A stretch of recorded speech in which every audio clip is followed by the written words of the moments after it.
Hello, আজকে চলে এসেছি আবার একটা নতুন ব্লগ নিয়ে। তো আজকে আপনাদের সাথে শেয়ার করব দই কাতলার রেসিপি। তো সেদিনকেও বাবা কাতলা মাছ এনেছিল আর এত বড় বড় পিস। আমি যেভাবে শর্টে বাড়িতে দই কাতলা বানাই সেটাই আপনাদের সাথে শেয়ার করব। বেশি কিছু ইনগ্রেডিয়েন্টস লাগবে না। তো ফার্স্টে কাতলা মাছটায় নুন হলুদ মাখিয়ে নেবো। আপনারা চাইলে লেবু দিয়েও মাখাতে পারেন, আমি লেবু দিইনি, জাস্ট নুন হলুদ মাখিয়ে রেখে দিয়েছিলাম। তো এরপর কি কি লাগবে আমরা দেখিনি। ফার্স্টে লাগবে পেঁয়াজ, আদা, রসুন, কাজু, কিশমিশ, কাঁচা লঙ্কা। আপনারা চাইলে এর সাথে চাল মগজও দিতে পারেন, আমি চাল মগজ অ্যাড করিনি, আমার কাছে সেই মুহূর্তে ছিল না বলে। কাজু কিশমিশটাকে গরম জলে ভিজিয়ে নিয়েছি, পেঁয়াজের খোসা ছাড়িয়ে নিয়েছি, আদা রসুনের খোসা ছাড়িয়ে নিয়েছি, দিয়ে এবার এই সব কিছু মিক্সারে পেস্ট করে নেবো। আদা রসুন পেঁয়াজ লঙ্কা তারপর হচ্ছে কাজু কিশমিশ সব একসাথে পেস্ট করে নেবো, আলাদা আলাদাভাবে করার দরকার নেই। অনেকে কি করে পোস্তও দেয়, আমি কিন্তু পোস্ত দিই না, পোস্ত দিলে আমার অতটা ভালো লাগে না খেতে। আর জানেন তো, আমি যখন আমিষ কিছু রান্না করি না, তাতে আমি রসুনের পরিমাণটা সবসময় বেশি দেওয়ার চেষ্টা করি, তাহলে ওটা কি হয়, রসুনের ফ্লেভারটা এলে খেতে আরও ভালো লাগে। আর এখানে আমি সব কিছু দিয়ে ভালোভাবে পেস্ট করে নেবো। আর পেস্টটা না একবার চেক করে নেবেন সব কিছু ভালোভাবে পেস্ট হয়েছে কিনা, চামচ দিয়ে একবার নিচ থেকে তুলে চেক করে নেবেন, কারণ কাজু কিশমিশ কী হয় অনেক সময় পেস্ট হতে চায় না। তো আমাদের পেস্ট মোটামুটি রেডি। দিয়ে মাছগুলোকে ভাজার পাল্লা, তেলটাকে দিয়ে ভালোভাবে জ্বালিয়ে নিয়েছিলাম, দিয়ে তারপর মাছগুলোকে ছেড়েছি। আর মাছের পিসগুলো দেখছেন এত বড় বড় বাবা পিস আনে, মানে দুটোর বেশি আমি ভাজতেই পারি না কড়ায়। বিশেষ করে বাবা মাথাটা যে নিয়ে আসে, এত বড় মাথা আনে, ওটা ভাজতে বহুত প্রবলেম হয়। কারণ যে কোনো মাছের মাথা বড় হলে না কি হয়, তেলটাকে ভালোভাবে ভেতরে চাড়িয়ে চাড়িয়ে দিতে হয়, না হলে ভেতরটা ভালোভাবে ভাজা না হলে আধ কাঁচা লাগে। আর আমার বর মাছের মাথা খেতে ভীষণ ভালোবাসে, তো তাই আমার শ্বশুরমশাই যে কোনো মাছেরই একদম বড় সড়ো দেখে মাথা নিয়ে আসে, যাতে আমার বর একদম তৃপ্তি ভরে খেতে পারে। জানেন তো, আপনাদের যেরকম আমি আগেও বলেছি, আমি বিয়ের আগে মাছ খেতে একদমই ভালোবাসতাম না। মাছ খাওয়ার নেশা আমার এই বাড়িতে এসে ধরে, তাও আমার বরের জন্য।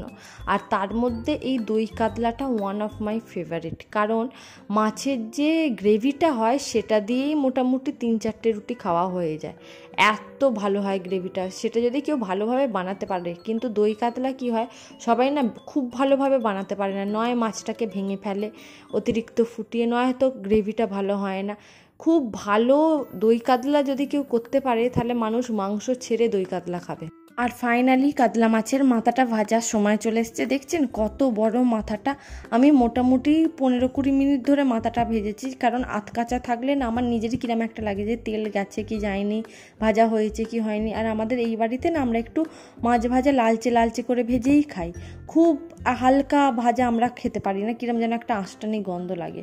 তো এরপর কি করব, তেলে গোটা গরম মশলা দিয়ে দেবো, তেজপাতা এলাচ লবঙ্গ শুকনো লঙ্কা দিয়ে আমরা যে পেস্টটা বানিয়েছিলাম সেই পেস্টটা দিয়ে ভালো করে কষাবো। আমার মনে হয় রান্না আপনি যত কষাবেন তত ভালো হবে। ভালোভাবে কষিয়ে তার মধ্যে একটুখানি জল দিয়ে দিয়েছিলাম, যেহেতু আদা রসুনও একসাথেই আছে। ভালোভাবে অনেকক্ষণ ধরে কষিয়ে ঢাকা দিয়ে দিয়েছিলাম, যতক্ষণ না ওটা তেলটা বেরোচ্ছে। আর সত্যি কথা বলতে, যে কোনো রান্নায় যদি তেল না ছাড়ে সেই রান্না অত ভালো টেস্ট আনতে কোনো দিন পারবে না, এটা সত্যি। কারণ এটা আমি আগে বুঝতাম না, আগে আমি প্রথমে তাড়াহুড়ো করে রান্না করতাম, কিন্তু এটা এখন বুঝি, আমার বর বুঝিয়েছে যে দেখবে তেল ছাড়লে সেটা টেস্ট অন্যরকম হয়, আর এটা সত্যি কথা।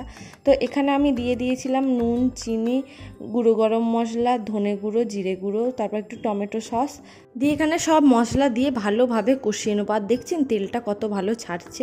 আপনাদের এখানে একটা কথা বলে রাখি, আমি এখানে কোনো হলুদ ইউজ করিনি, দই কাতলায় কোনো হলুদ ইউজ করবেন না, কারণ ওটা দেখতে সাদা সাদা হয়।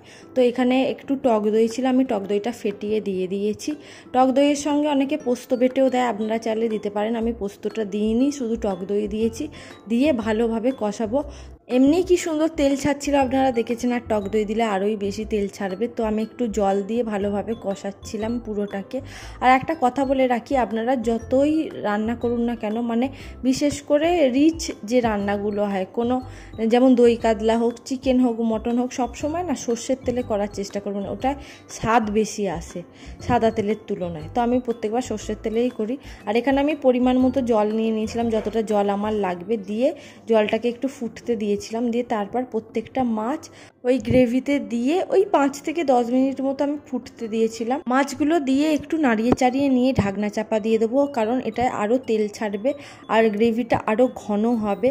আর কালারটা আস্তে আস্তে আসছে, দেখছেন? আহা, এই সময় রান্না করার সময় এত ভালো গন্ধ ছাড়ে না, কি বলবো। মানে ভিডিও ভয়েস দিতে দিতে আমার এখনই যেন জিভে জল চলে আসছে।